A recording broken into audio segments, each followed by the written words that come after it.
Just where are you going? Where are you going? You're not going to the bar again, are you? You like hanging out, drinking beer at the bar, talking sports? Come on out and join us weekly. Guys at the Bar Talking Sports, your podcast for just that. Hanging out, drinking some beer, talking sports. Have fun with the guys at the bar talking sports, Dad.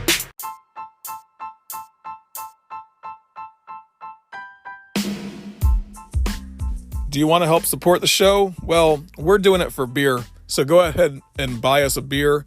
You can do that through Venmo at Guys at the Bar Talking Sports, and we'll look forward to drinking that beer on you. We got the 3-year-old extraordinaire Landon choosing some teams for you. Let's go ahead and hear what he's got to say.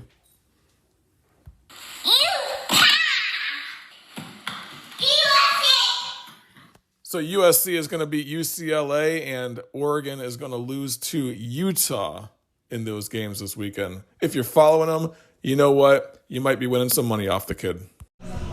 What's up, y'all? This is your boy, Hanger, from Guys at the Bar Talking Sports. Thank you for joining us for another week of looking at the college football season. We might even talk some basketball tonight. I'm not sure. Probably haven't not, decided yet. And, You no, we actually are. You're a fan of a basketball school. I don't know what you're talking about over there. We might not have enough time. I don't know.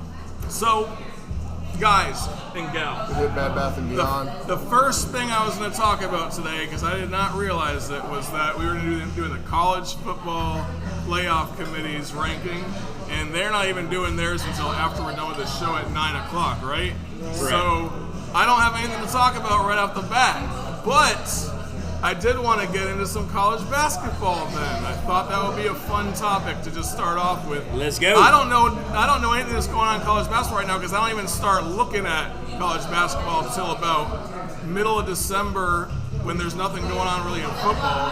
And then I start really following it around middle of January, so after Christmas holidays are all over and I'm done doing ski trips and all that crap, you know? So, and that's when I start sort of following college basketball. But we'll talk a little bit about it because the season did start, what was it, Monday, right? I don't remember No, this it was being the previous this was one. not on the agenda. I'm sorry, man. I had to, listen, it's because of ESPN, I had to change things up a little bit. This and didn't communicate it. Chopper does not deal well with change, y'all. That's the problem. Right? You got to be good on the fly, man. You got to be able to freestyle. Chopper, your team's looking for a new coach anyway, so there's going to be a change there. There's going to be a change there. So, needless to say, basketball it is. let's go ahead and do some quick intros real fast. We do have my favorite female over here, Cheeks, eating some sort of weird stuff. What is that? What are you drinking though, Cheeks? I'm drinking the Schopenhoffer. Okay, Schopenhoffer. Schopenhoffer, yes. And what is the flavor of that? Because it looks a little funky. It's a grapefruit beer. I was gonna say it's the flavor of beer. Flavor of beer. Who's your daddy? You got your Indiana shirt on today, sporting those Hoosiers. What you drinking over there? I was drinking Michelob Ultra, but my glass is empty, so I got to get it refilled. Why don't you go get a refill? I'll get a while I do the refill rest right of these now. intros then. There we go. We got Ripper the Predictor, my man, home of the Ripper Report, the author himself. What are you drinking there, Ripper? I've got Yingling tonight. Ying, okay, good stuff. Yeah. It's from somewhere in Asia, I heard, right? Something like that. There we go again. Chopper, what you drinking, my man? Sam Adams Oktoberfest Nice. Ooh, in yeah. November. In November, It hey. might be an old keg. I don't It's know. definitely an old, I yeah. just thought about that. You might get lucky and they'll pop the keg tonight, and then you'll get a free beer. No, it's Novemberfest. Novemberfest. Yeah. It's tasting pretty fresh. And Oktoberfest is technically like end of September, so it's not quite fresh, right? No. Rebel. Always, man. The Rebel himself. Makers. and Coke. Makers and makers. Makers and Coke. Yes. Double makers and Coke. And diet, man. You got to watch my girlish figure. They're good stuff. All right, so since the playoff committee screwed me all up, let's go ahead and talk some college basketball. do I it. see North Carolina #1 in the country. Is that a legitimate place for them to be this season? Starting off. Here's the thing with any rankings is if you can go back and you look through college basketball because of what freshmen do and what freshmen don't, and you can come in and you're basing it off what they did in high school. You can go back to any poll traditionally in basketball. they're going to fall down the blue blood line. Your top 10 usually are the familiar I mean, faces. I saw Duke in there, and they have a brand new coach. How many number one started number one and ended number one? Not in very basketball? many. Gonzaga Not very last year, many. maybe, I think. And that's the beauty of the tournament is because you can be number one all year and get to the tournament and have a bad game and your life sucks at that point. So the point to your question is North Carolina the number one ranked team in the country? They have the talent to be. They pretty much lost only one starter from last year's team. But that same team last year that made the run in the NCAA tournament flopped around all season long. So therefore, could they do that again? They absolutely could. I mean, UNC Wilmington gave them all they wanted the other night. It pulled away late against College of Charleston. So do they have the talent? Yes. Am I sold on 2 games that they're the team at the top? No. But in the same breath, you can look through that same top 10. Nobody has really stood out this far this year. Yeah, that's true. I mean, so far, we're only, a week and a half into Correct. the college Correct. basketball. So I did bring on a free agent for the week. We signed the contract over Messenger, I suppose, or something like that. She said she would come out for this because her kid doesn't have soccer, but she's going to be watching the Kentucky game tonight. We got the blonde. It's been like 2 years, the blonde.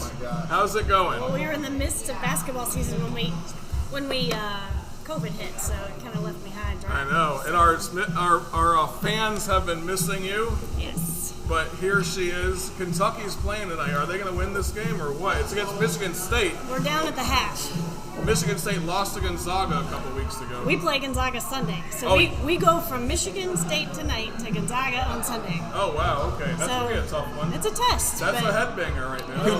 Who lost terribly to Tennessee, who then turned around and lost miserably to Colorado. That's why you got to love college basketball, man. No, I mean, and it's just like football. The rankings in the beginning do not mean matter. anything. So. Honestly, I don't think the rankings really don't matter until March. As long as you can. I mean, to make the tournament, you have to make your conference tournament, and then you can win your conference tournament, and you're a guaranteed lock to make the tournament. You can lose 5, 6, 7 games throughout the regular season and still be ranked and get a high seed, a 4 or even a 5, maybe even a 3 seed with a 6 or 7 loss team if you're ranked high enough. If the committee thinks that you should be ranked in, that high for a 4 or 5 seed, you can make a deep run into the tournament in March. So it's fun to watch. College basketball, they have a lot more room to grow as a team as opposed to college football. And the biggest thing with college basketball is you got way more room for error. College football, you lose one game, you're fighting for your life. College basketball, you can have a couple bad games, and it doesn't matter because you play 30 games a year now. And that I love that about that. You don't have to be at the top of your game every week. Or, you get a team, look at the 3-point line, who's your daddy will tell you, changes the game. You can have a team that gets hot from there, and I don't care how good you play, you're going to lose. I mean, if they shoot 40, 50% from behind the line, the 3-point line, you lose. You can look at every game. That's how it falls. And so that's the thing with college basketball. It's great is you have a little bit of wiggle room, whereas in college football these days you don't. Who's your daddy? I don't know if you knew this, blonde. He used to play for Indiana back in the day. We had this conversation right before this podcast. Yeah. Oh, you did? Okay. We talked some basketball history. And also one thing with the NCAA basketball coming up, a lot like in the football season, the transfer portal played a big part in that. And that's going to make for more parity across the games as we start playing here. So that transfer portal is being utilized heavily in the college basketball world as well then, okay. The other thing that has changed college basketball a lot that I personally did not see coming, and I'm a huge college basketball guy, I'm a North Carolina guy, right? That's where I grew up, is the fact that the NIL.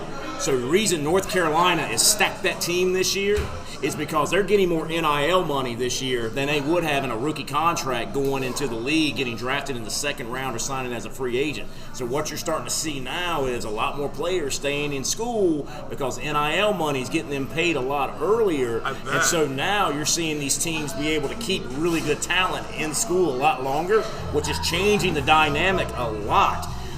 It's kind of cool. That's the only thing about NIL I'm happy about. Yeah, these freshmen coming in, especially back in the day with Duke, like they would have 4 freshman starters go in and then they'd be out the next year and then they got 4 new ones, and that happens all the time in college basketball. Kentucky was the same way. Yeah. I think what we're going to end up seeing is a better quality of basketball moving forward because you're going to have young athletes staying in school, staying in college to develop to become better players for 2 to 3 years before they, make that Can they leap. make more money in NIL than they can in the NBA? Some can. I think it depends Some on can, the some school. can't. I think Yeah, a lot of it depends people, on the school, and then a lot of people go to certain schools as a as stepping Chopper stone. just brought up, there's some teams, players that are playing for in the major universities would take a pay cut if they went to the NBA this That's year. crazy. Correct. isn't it? So yeah, So they're now not what's stay in school for another year.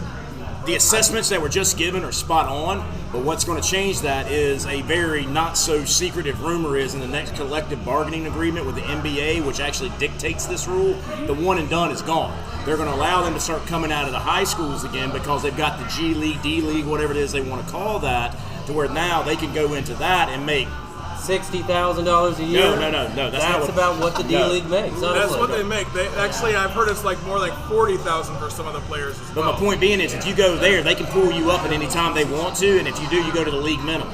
So what my point being is with that is when they change that rule, I guarantee the money's going to change because now you're going to have very premier prime players coming, like the LeBron James, stepping out of high school into the league or into the G League. He's a great player. So, but I hated when they came out with that rule Great guy. because people He really is. of that caliber go to the top schools, Duke, Kentucky, and then what do you hear is that, all you do is just bring them in for one season and they're gone. Well, like, that's not our rule. And if you could have the top player, would you take it, knowing they're only going to be there for a year? Yeah, you would. But I will say Duke, with Coach K, usually held on to his players. Now with him gone, how is Duke going to look? Are they going to be a one and done? Were they ranked 7 in the top 25 right off the Yes. bat? So my three teams that I follow the Florida Gators, I follow Duke, and I follow Creighton. So I got 2 of my teams in the top 10. Not that matters right now anyway. And Creighton always I love watching Creighton. McDermott can coach me. Yeah, They McDermott. always show So up in March, too. they always do great through the season because they play nobody, but then they end up getting just stomped in the So the I know tournament, you so. want to get back to football, but can we do our early predictions for the Final Four? Oh, Final wow. Four. Wow. All right, Coming so on strong is the nobody's bond. even thought about that yet. Except a Kentucky fan. I love it. I love it. Except for Do you, it. yeah. All right, so what are We yours? can guess who her number one is. Yeah, who is Well, your? I'm just not in any order. Okay. Kentucky, North Carolina, Gonzaga, and Houston. So can Kentucky and North Carolina be in this Final Four together? Yeah, they're not in the same conference. Oh, okay, gotcha. Okay, good. So And even if they were, they still It could. depends on bracketology anyway. yeah, And Okay. I'll say Kentucky, Gonzaga, Indiana, and not in any order. And Kentucky, Indiana, Gonzaga. Who's your other? Houston. Houston. I said North Carolina. North Carolina. Yeah. North Carolina. Okay. Although they did College of Charleston, they looked bad at the first half. but Well, I'm gonna go with they my brought heart. it back. So I'm gonna go with my heart and say the Gators are back. We got a new Oh, coach. God. Billy Donovan is not in town, my friend. All right, I'm just He's kidding. not a new You know, I coach. always have the Gators number 1. They're winning the national championship every year in football, basketball, baseball, whatever I'm talking about. No. Skateboarding. Yeah. No, I mean, Final Four, I think Kentucky has a good shot, and North Carolina definitely has a good shot. I don't know about Duke, new coach. But new coach, to me, in college basketball, it's a little bit different than college football because you have, 60-something players to coach on a college football team. College basketball, what do you have, 12?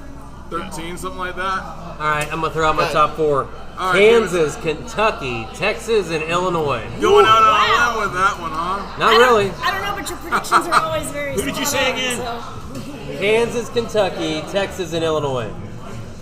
Chopper, do you have Guys, any? what if we have the top 5 sitting here right now? What if we have Kentucky, North Carolina, Indiana, Auburn, He likes Auburn. Florida at a distant 5?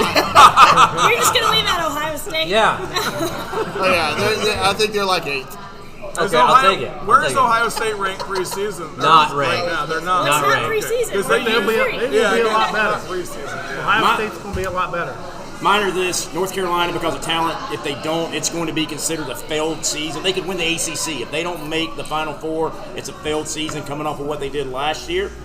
I've got Creighton, It's their time to shine. They think- play in a gosh. good conference. If they can get a good draw in the tournament, they've got the talent to get there. UCLA, based off the showing they had last year, could make this run this year because that talent that overachieved last year is still there. And then my final team is the Zags because outside of conference, they play nobody. Yeah. And so they'll get there. And It's like if they Clemson. do beat Kentucky by chance, then that's one great team under their belt that they've beaten, and then that'll make their They're season. ranked Michigan two. State. They're The thing- ranked the two. thing Right that- now, they're ranked two. The thing that We're the underdog. the thing that Gonzaga does not get enough credit for, they get beat up every year because of their conference schedule, which is usually not very strong, is their coach can scheme a single game better than anybody in the country right now. And Mark Few can find a way to beat you. And then when you get into the tournament, you play it a game at a time. What's Valvano say?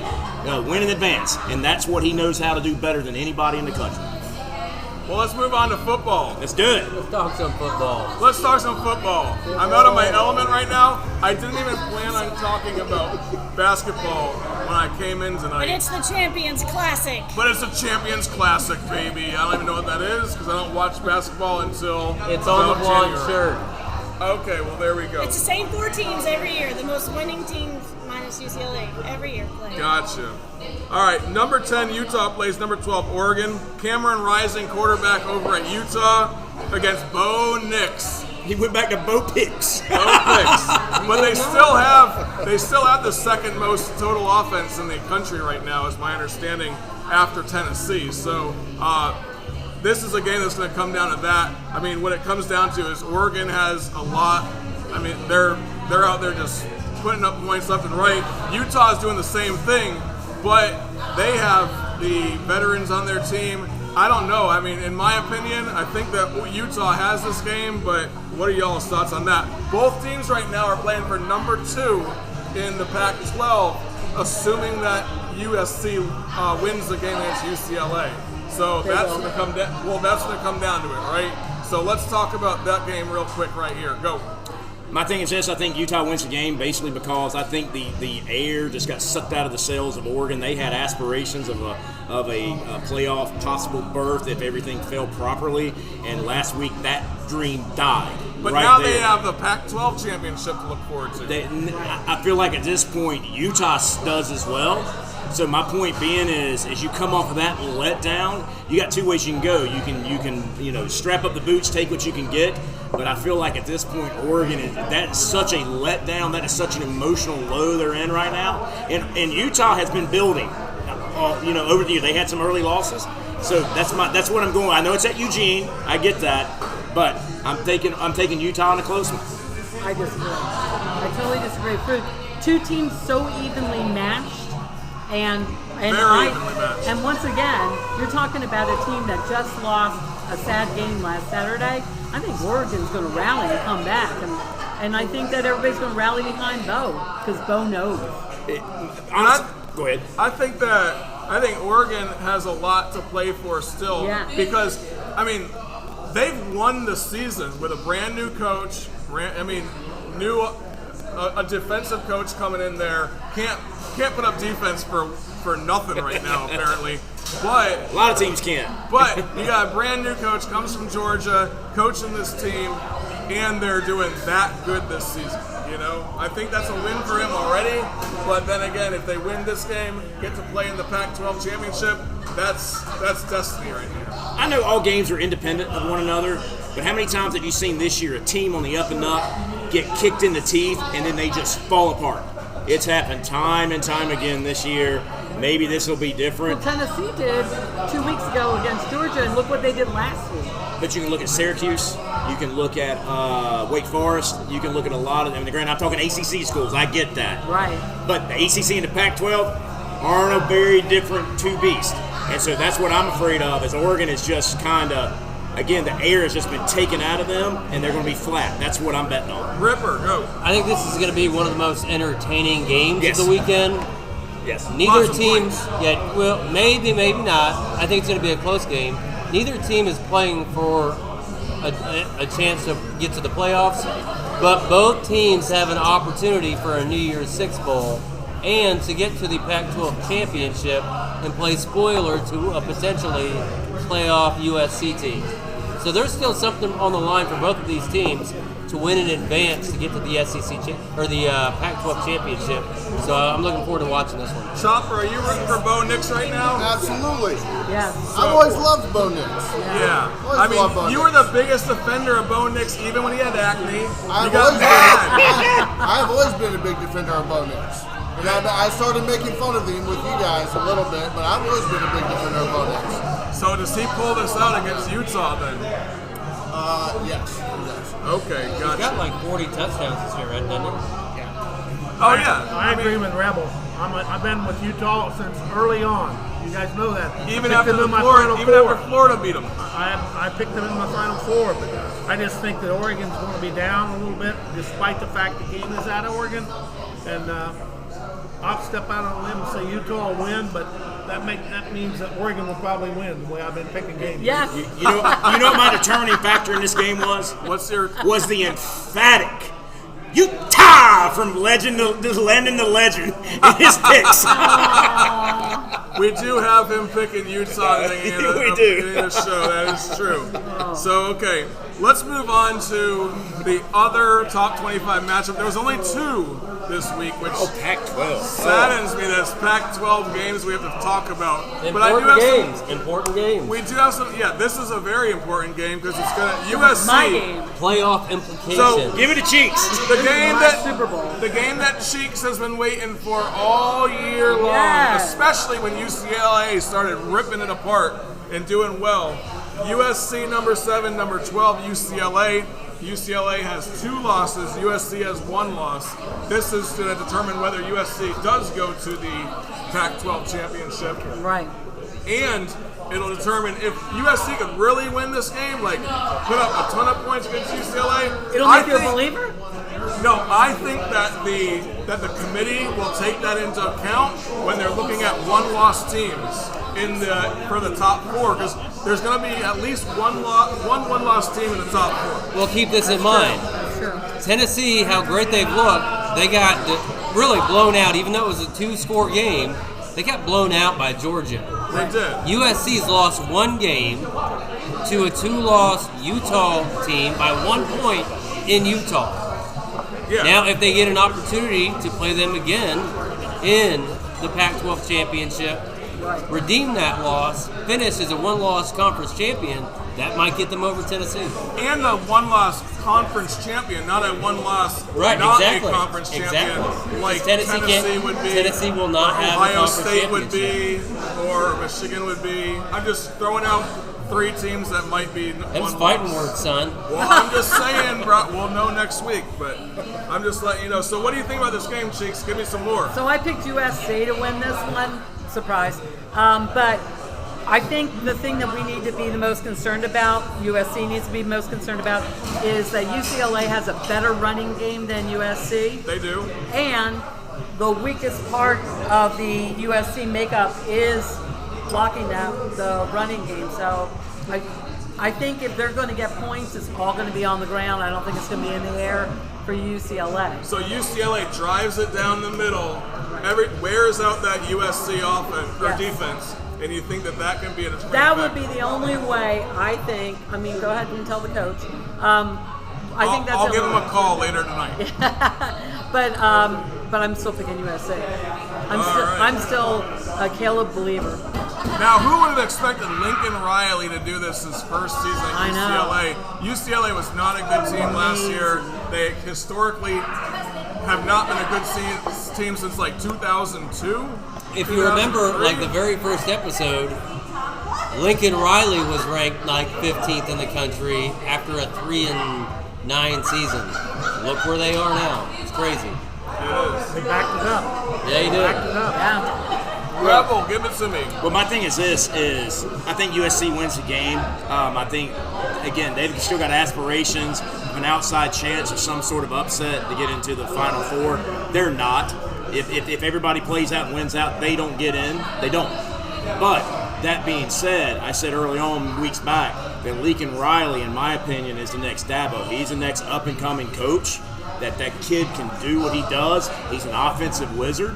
and therefore that team is going to keep climbing and climbing, and they're going to be relevant for a very long time. Not only he's a younger coach, and what you see in college football today, and that's why you're seeing some of these dinosaurs start to phase out, is these younger guys understand the NIL game. They understand how to relate to the younger player. They're not an authoritative. They come in, they try to be their buddies, they try to build them up. That's why Urban Meyer was so successful for so long with what he was able to do. He was the first one to be able to do that, and he's going to be relevant for a really, really long time. And Lincoln Riley probably has unlimited amounts of cash in California. Come I on. would assume for the NIL. All right, let's change it up a little bit. We do have the blonde here, and Kentucky is playing this weekend, and it was on my list, so we're going to go ahead and jump right into that game right here. We got Kentucky playing the #1 Georgia Bulldogs. Kentucky got not destroyed. They got beat last week by Vanderbilt. It's embarrassing. Very embarrassing. And we might say Kentucky's the worst team in the SEC because of that, right? It's possible. Even Florida. We play Vanderbilt. Well, no, we play Vanderbilt this weekend, so we'll see. If Vanderbilt beats Florida, then we'll be fighting about who's the worst. But here's my prediction. Okay. Did you think about this before you came in? Well, I always think about it. All right, so they're playing Georgia. What do you got? So I think because we crapped the bed with Tennessee, which was my big holdout, and then we just fell flat and embarrassed ourselves with Vanderbilt, I think we're going to make a huge comeback and upset Georgia. In Lexington. In Kentucky. This weekend. Coming you heard it here first. It's Kroger Stadium. Hey, Blonde, are you putting beers on that prediction, or 59,000 people? If Kentucky wins, if Kentucky wins, I'll buy all of you all. Oh yeah, we love it. I can't say y'all. All of you all a beer. We love it when not people all buy the us listeners. beers. Everyone we sitting love it here. when people buy us beers, so we'll take them. If Kentucky wins, I'm rooting for them. Now there's no stats to back that up other than a hope and a prayer. Yeah. Sometimes that's good enough. He's honest. Listen, if you put your money in Vegas on this game, and you probably win a lot of money. Absolutely. I'll tell you that line in a second. My thing is this: I want to give her a little peace of mind with this. Vanderbilt's Will Shepherd's the best receiver in the SEC. He just has no help around him. You put him on Tennessee, he has more yards than Hyatt. There's no doubt in my mind. He will be the best receiver coming out of what you see this year. Shepherd, when he goes in NFL, barring an injury, that kid is that good. All right, you put I've said Levis it right and here. Shepherd together. Fair enough. Okay. That being said, Georgia's going to destroy them this weekend, and it's okay. Do you want a beer or not? Hold on now. You can't play it like that. No, Georgia is catching stride right when they want to. Barring an injury, Georgia's going to win out. They're going to play LSU. They're going to beat LSU. They're going to be the 1 seed in the Final Four. And just that's how it is. I think Georgia can get more than one injury and still be fine. But so Georgia's a 22.5-point favorite. The boys, look, you should, if you think that, you should find a bookie. I said a hope and a prayer. And I know a bookie. If you want to put something down on that, because you get paid well. Oh yeah, for sure. Do an advertising. Ripper, Flash Gordon will pay you well. What do you think about this game, Ripper? I have it on my upset list, possible upset list, by the way, because I have hope for beer, okay? I have hope for beer. So what are your thoughts on this game? My thoughts are I enjoy beer, but I will be buying my own next week. Georgia they're looking right at the right time. Looking back, they've only lost one game. They've only won one game by less than 10 points. Their defense is outstanding, maybe better than they were last year. Stetson Bennett is much improved throughout the season, way ahead of where he was last year when he led them to a national championship. So I agree they'll probably be the #1 seed moving forward, unless Brian Kelly can do something really special in Atlanta. Tell me this with Stetson Bennett, in your opinion, because what I feel like is this. He's not necessarily better. He showed talent last year. He's way more consistent. His better is there every week, whereas he had some letdowns in the past. I think this year he's more confident based off of his performance last And year. you can tell when he talks. He understands the system more than he did last year. Yeah. He's been there for like 5 years. honestly, I think he's just a better quarterback than he was a year ago. And he's got trainers giving him arm massages on the sideline. I mean, how can you go wrong there? Did you see the way she was looking Exactly. at him? She's looking for a gravy train. So Chopper. Yeah. So tell me about your thoughts on the Georgia-Kentucky game. I think you've been sort of... Nice. So, Not- yeah, sorry, I've been making Thanksgiving plans on my phone. It's all good, To be quite honest, I'm sorry. Georgia, Kentucky. I don't think this one. I've been a Kentucky fan all year. Believe it or not, I've picked Kentucky when I shouldn't have, but I went with it because I like the team. I'm not going with Kentucky this week. I'm going with Georgia. I just think they're too strong. They're going to finish the regular season strong. However, I don't think they're going to win the SEC championship. Boom, mic drop. Don't drop my mic on the floor, man. We can go back and weekly look. He's the mush. If he picks them, go the other way.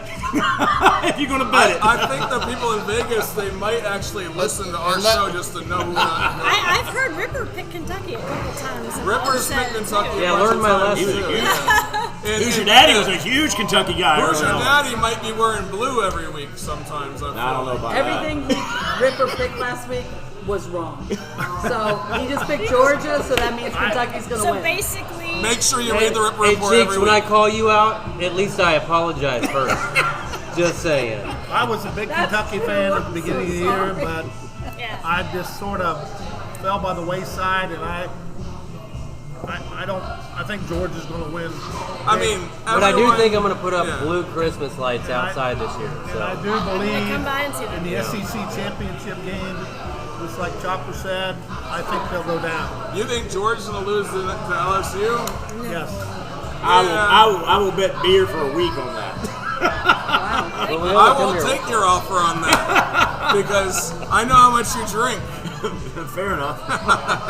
Okay, so another game on my hit list for the week for a possible upset.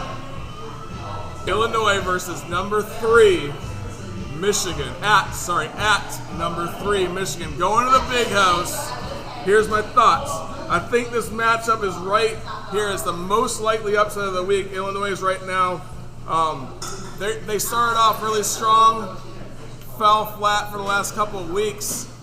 I just think that defensively, they're freaking strong. The 2 best defenses in the country, Michigan and Illinois. So this will be You're trying to squeeze all these games into a upset category. I don't think there's going to be many upsets this week. No, this is going to be a potential upset this week. And the reason why I say that, both of these teams have strong defenses. It just depends on who can score the ball at that point. And Michigan can score the ball. We know that. They're consistent across the board every week.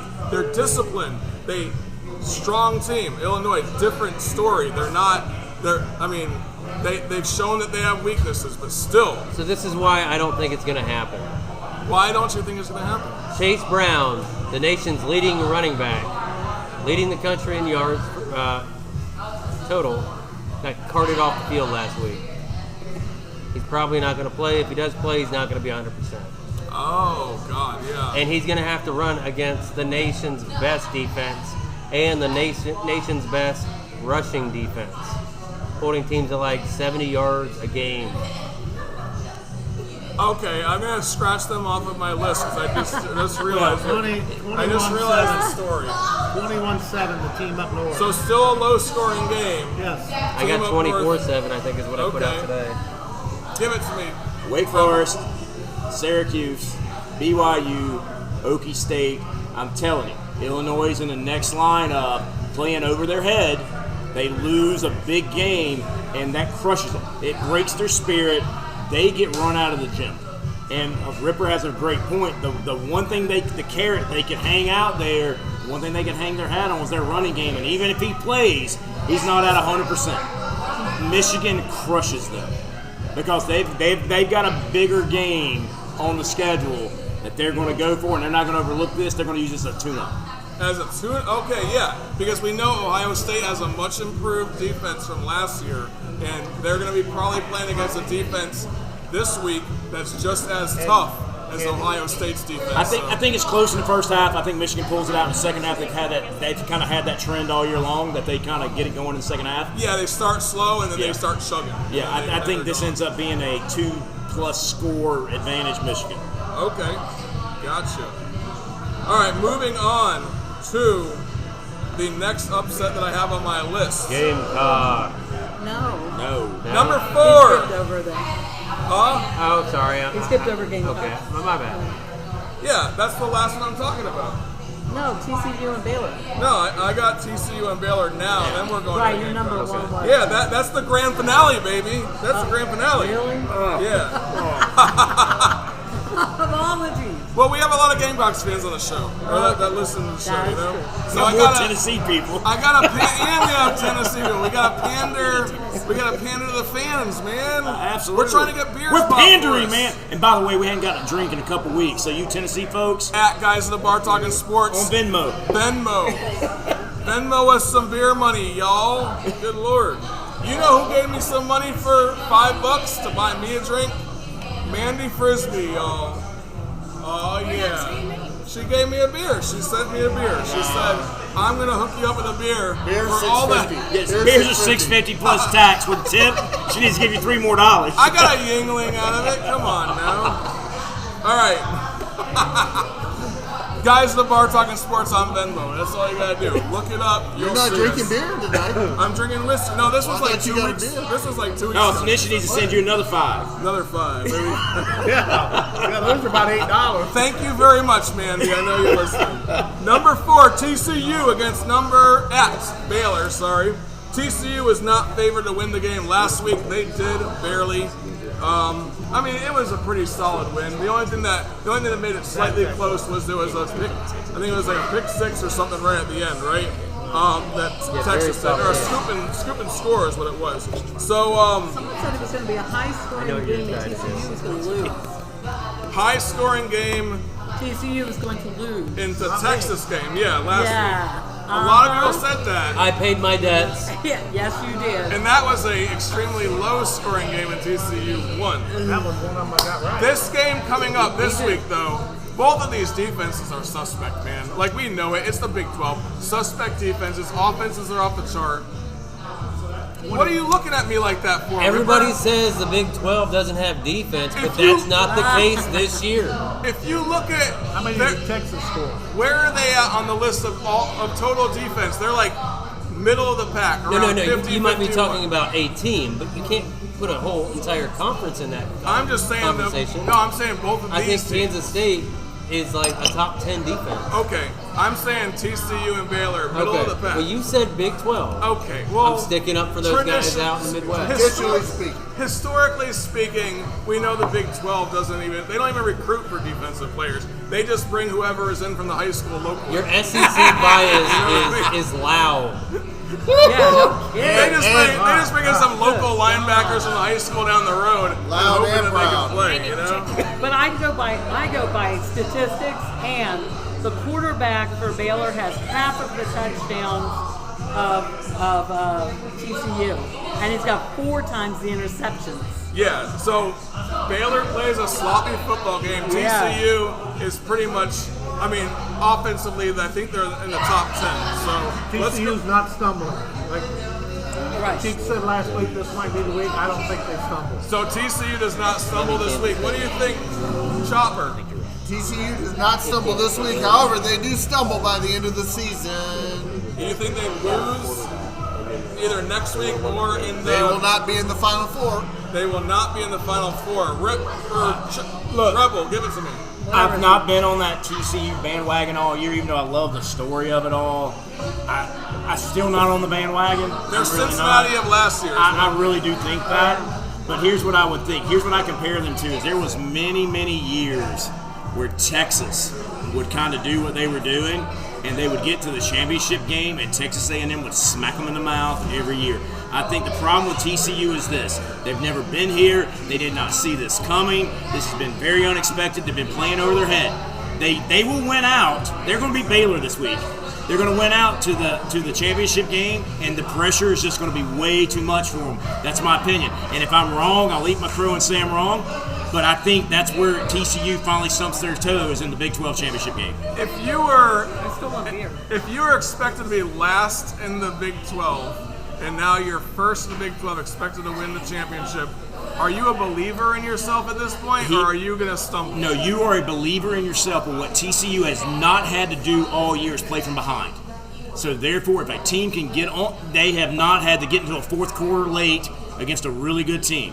If the team can get them into the fourth quarter where they're playing from behind, they lose. Ripper.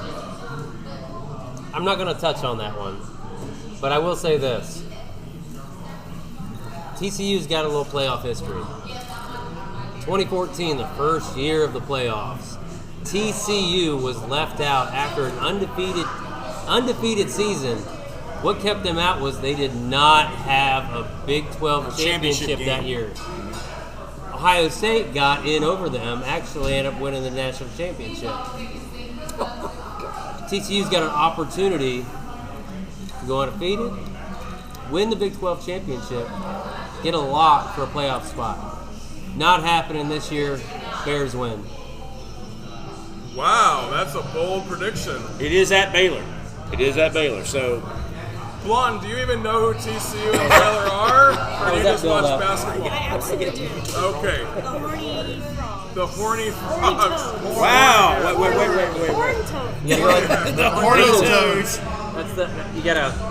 I'm making the horn toad hand Do you signal. think that TCU has a chance this season to take it to the playoffs? No, I like Baylor. You like Baylor, huh? See, so I got one of these right. Possible upset. A lot of y'all said it's possible. Now, the other thing with this is, in my opinion, plays into this, it is a noon kick. So it's not like Baylor's fans are going to be all that riled up. Because, I mean, drinking at 6 in the morning. Fans ever get riled up? Okay, that's a fair point. It's a very fair point.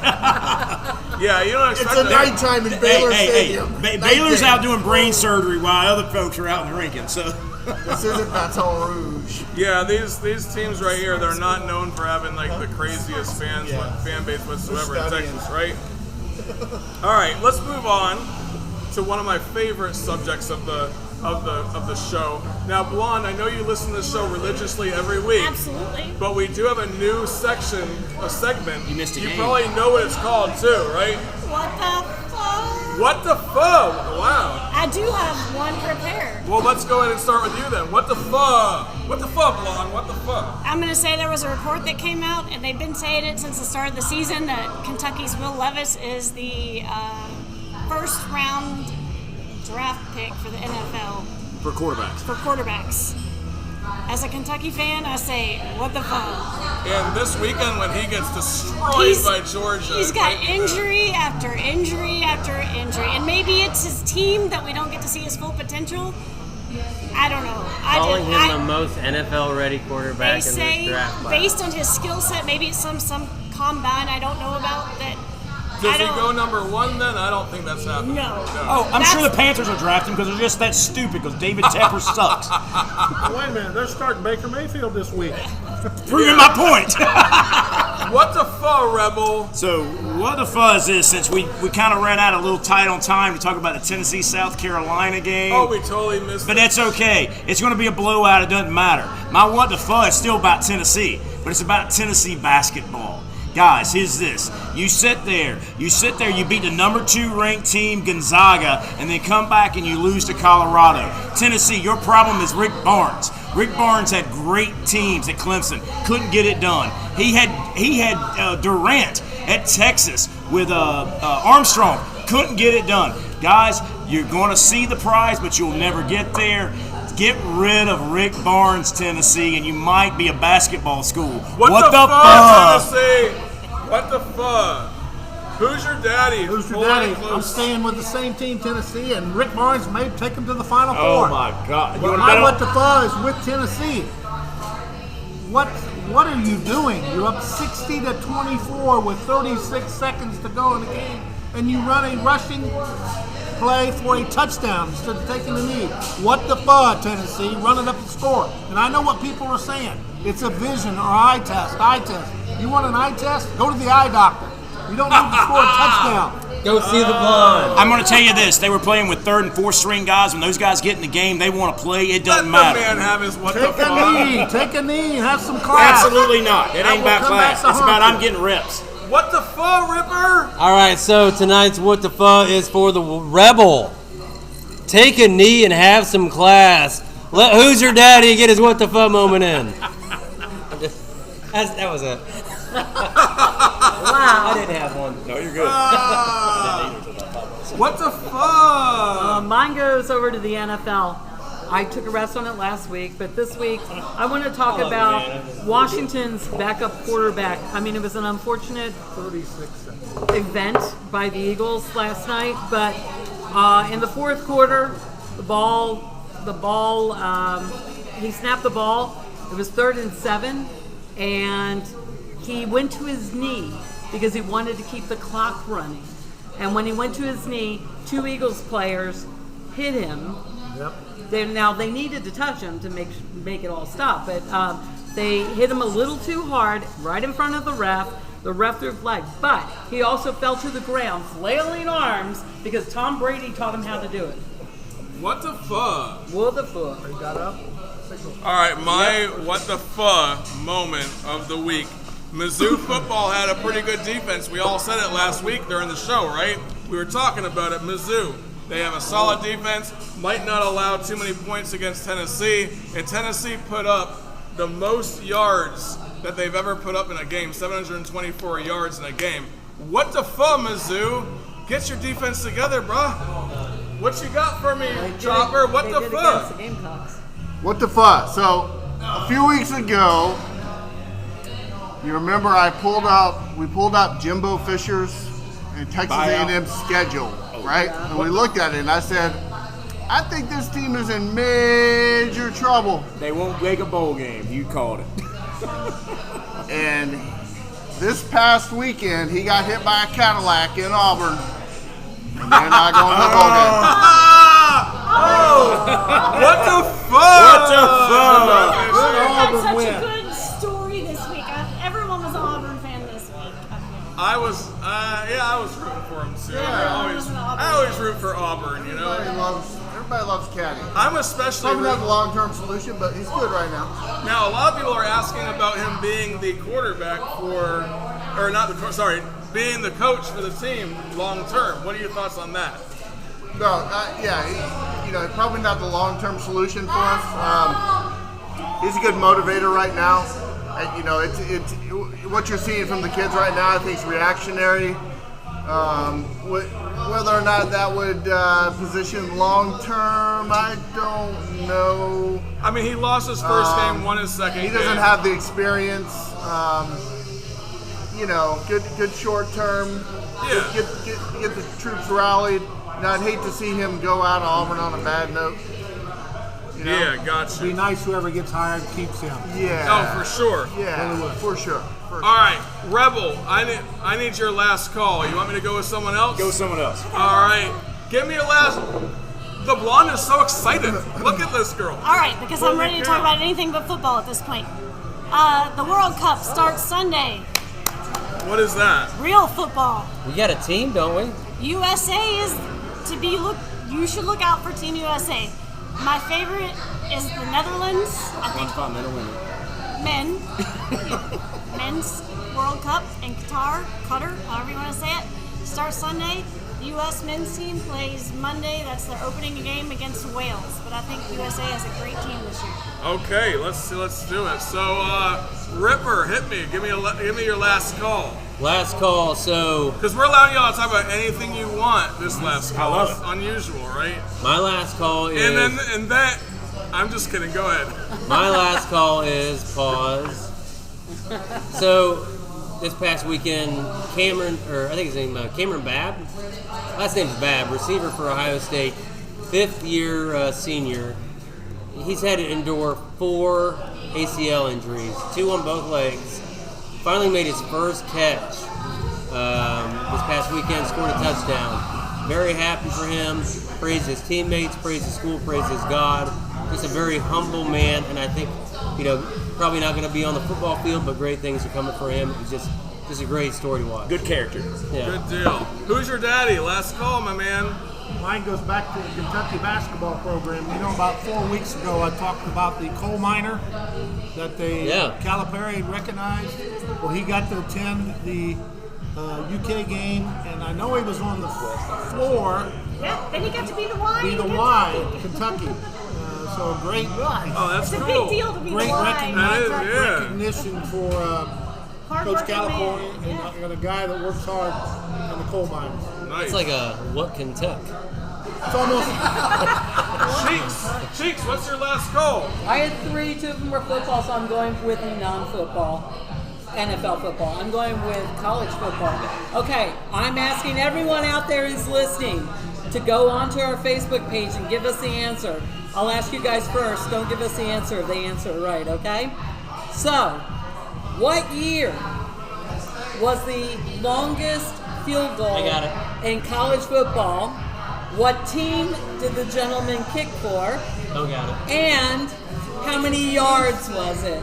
All right, that's fun. And if you're local, I'll buy you a beer. If you're not local, Knowing your background, I know where I'm going to look first. Chopper, last call. What's your last call? Pass. I wasn't ready.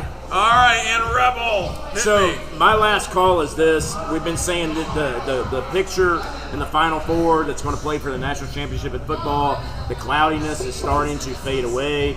And I know there are folks out there thinking that a one-loss Pac-12 or a one-loss ACC team is going to jump a one-loss Tennessee team because they are not playing for their conference championship. I hate to break your heart. It's not happening. Tennessee's in the Final Four as long as them and Georgia win out. The caveat is if Georgia were to stump their toe against LSU, which I've already said they're not, Tennessee gets into the Final Four as the 4 seed. Now, what the bad part of that is, they get Georgia in the first round. The negative of that is, I think your national championship will actually be played in a semifinal game this year. If Tennessee wins the national championship this year, we're going to bring the famous Landon down here. Oh, he's coming to. We're going to him. No. They will. I promise you. If they win it, they will make it a point. They will drive through the night to get him on this show because they will be in tears, decked out in orange, just drinking them, and they don't drink a whole lot. Carl, you will be drinking Fireball that night if it happens, son. And all I'm telling you is that's going to be the deal. Georgia, Tennessee is going to play in the semifinal game. That is going to determine the national championship this year in college football. Not so fast, my friend. Do you have a last call? Yeah, Give it to me.